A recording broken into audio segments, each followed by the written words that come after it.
moving the proceedings ahead, for the inaugural address, I would like to call upon Rahmathunnissa A, who is currently the National Secretary of Jamaat-e-Islami Hind, the chairperson of TWEET, the Women Education and Empowerment Trust, a Delhi-based national-level NGO working for the uplift of women, the chief editor of Aura magazine, among many other roles.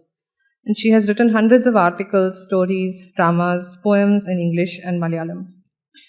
I invite you, Rahmathunnissa A, for the inaugural address.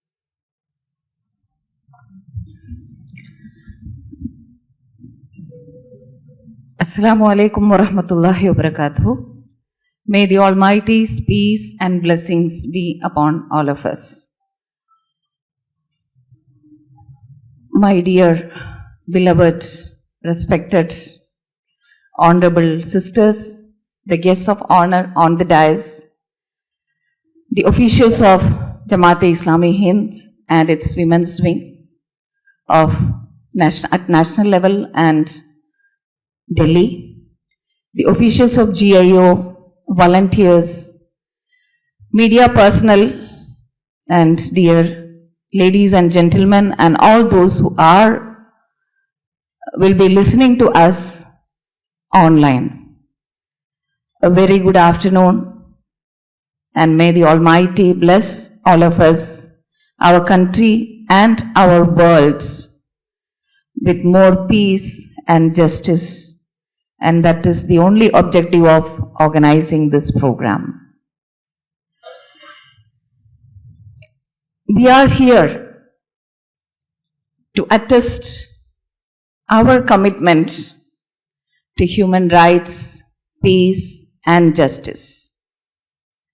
As you all know, as has been pointed out by Shaima, the anchor of the day, and the sub-editor of Aura magazine, December 10th, 2023 marks the 75th anniversary of the Global Pledge.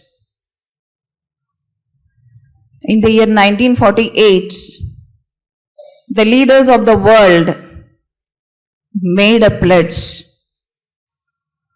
which is known as the Universal Declaration of Human Rights, which talks about the inalienable rights of everyone, regardless of race, caste, color, religion, sex, language, political or other opinion, national or social origin, economic status, etc. This document is available in 500 languages. It is said to be the most translated document in the world. But the irony is, the question is, are we moving forward or backward? Are we becoming progressive? Are we becoming the so-called educated modern people, or are we becoming worse than those who lived in the Stone Ages, the barbarians, or is the world, are humans becoming worse than even animals? This is the irony that we are facing. In this year, as Shaima has pointed out, this year marks the human rights violations at its peak, we have to say. And whenever we talk about human rights, we need to ask, which human rights are you talking about? When you exclude many people from giving them their basic rights, the right to be born into this world, the right to breathe fresh air, the right to get educated, the right to get food, the right to get a normal life as you all. And which human's rights are you talking about? We can't forget, we can't proceed further without talking about Palestine. The ongoing cold-blooded murder, mass killing of innocent lives, of women and children, even babies and infants in incubator. Children burying children. This is what we see in Palestine, because the elders are already dead or are in jail, are imprisoned, or are not known where they are. And now, after a short span of ceasefire, again it has started. And we all have come to a situation where things are getting normalized and the media has stopped discussing about it. People are slowly forgetting, and this killing of people are getting normalized, whereas international organizations like United Nations, ICJ, etc., they say that Israel has violated all the basic human rights and all the international human rights laws, but no action. And Amnesty International says, after killing these innocent lives, their internal organs are being stolen by Israel. The height of atrocity. One cannot imagine even more than this. Maybe in the forest, animals might be killing each other just to fill their stomach, hungry stomach, not more than that. But now, in order to make money out of the dead bodies, Amnesty International says they are stealing the internal organs like kidney or liver or whatever it is. Now, Israel has dictated WHO to pack up and leave Gaza.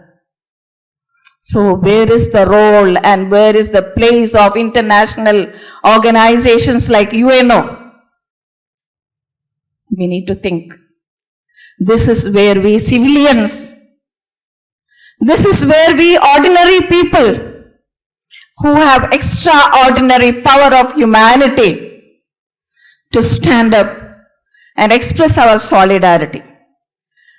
And across the world, not only in Palestine, similar atrocities against selected groups and attempts of ethnic cleansing and genocide happen.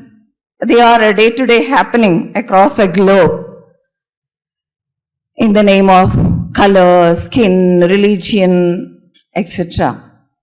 And our country, India, with all the scales, international scales, it is going from bad to worse when it comes to atrocities against marginalized groups, marginalized societies, backward communities, Adivasis, Dalits, including the Muslim community.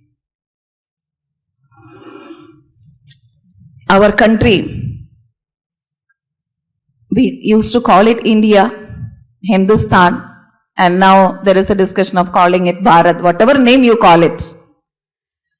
It has a good history of being inclusive of all cultures, all faiths, all types of people. But now we know, when we analyze the situations in this year, in the same year, there are events happening in Manipur. And no UP, innocent victims get arrested when they say no, or when they ask why. They are put in jail just for expressing or just raising their voice or asking why you are killing us, why you are doing this to us. Criminals are sent scot-free and innocent people are being arrested. And draconian laws like UAPE are imposed on them. And this is a general rule that unless proved innocent, no one should be called a criminal. But there are many in the jails of Indian jails, and majority are from the Muslim community who are waiting for the trial, and they are not even declared as criminals, but they are waiting, and they spend decades inside the jail, and after decades they are being released saying you are innocent, you haven't committed the crime. And who will give back those 20 years, 25 years, 30 years of their youthful life? Who will pay for the problems that were faced by their families? It's not just the legal procedure. Socially they get isolated. People point at them. When their children go to school, people say, this child's father is in jail. And the innocent child has to undergo the trauma of being named as the daughter or son of a man or woman in jail. This is the situation in India. Bulldozer Raj is going on. And all dissents are being oppressed, and only people who are ready to take the risk of even their life, like Gauri Langesh. And there are many, starting from Mahatma Gandhi, we can name many such people who still have the courage to stand up. If you want to speak against all these atrocities, you are deciding that you are ready to risk even your life, your kursi, your position, your profession. And I really would like to thank and appreciate all the guests here, all our honorable speakers here. They work in their own field to raise their voice. And that is why they are here and we are here. Binaries are created to isolate, criminalize, demonize certain communities and certain groups of people. We know Swadeshi, Videshi, national and anti-national, black and white, 80 versus 20, hostage and prisoner. So, and narratives are set to demonize so that whatever they do will get legitimized. One good example is that of hijab.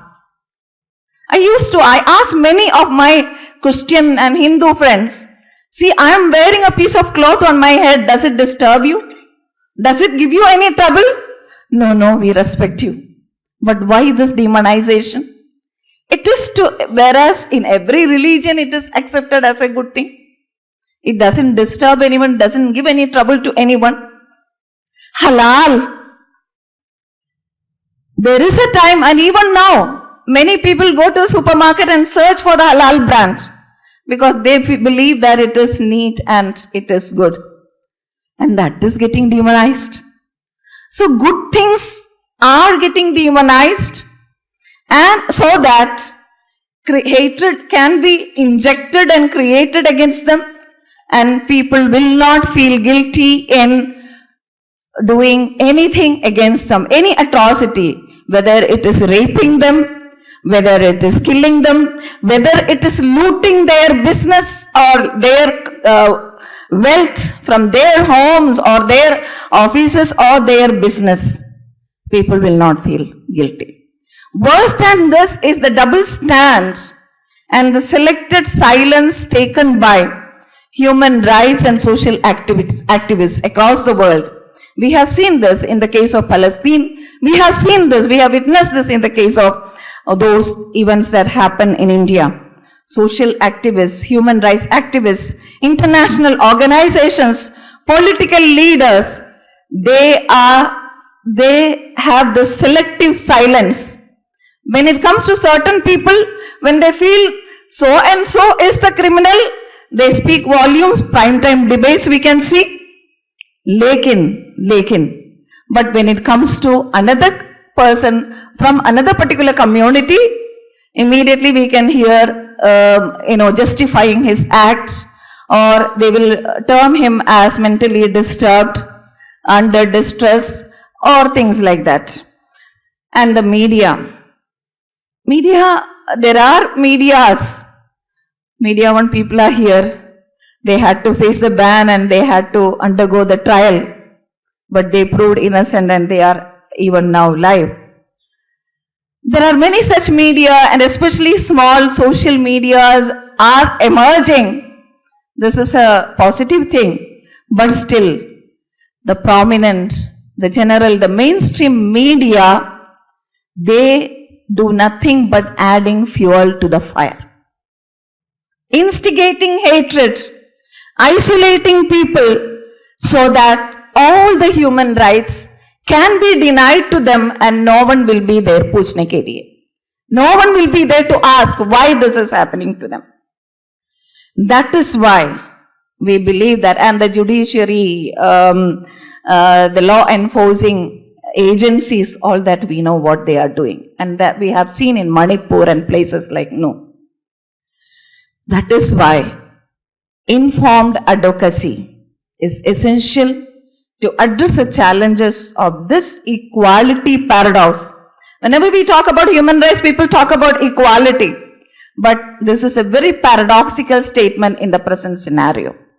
So, in order to address this, in order to address this challenge of equality paradox and ensure human rights for all human beings, I repeat, informed advocacy is essential. That is why we decided to organize programs like this. And across the country, there are programs organized by our sisters, Jamaat-e-Islami and Women's Wing.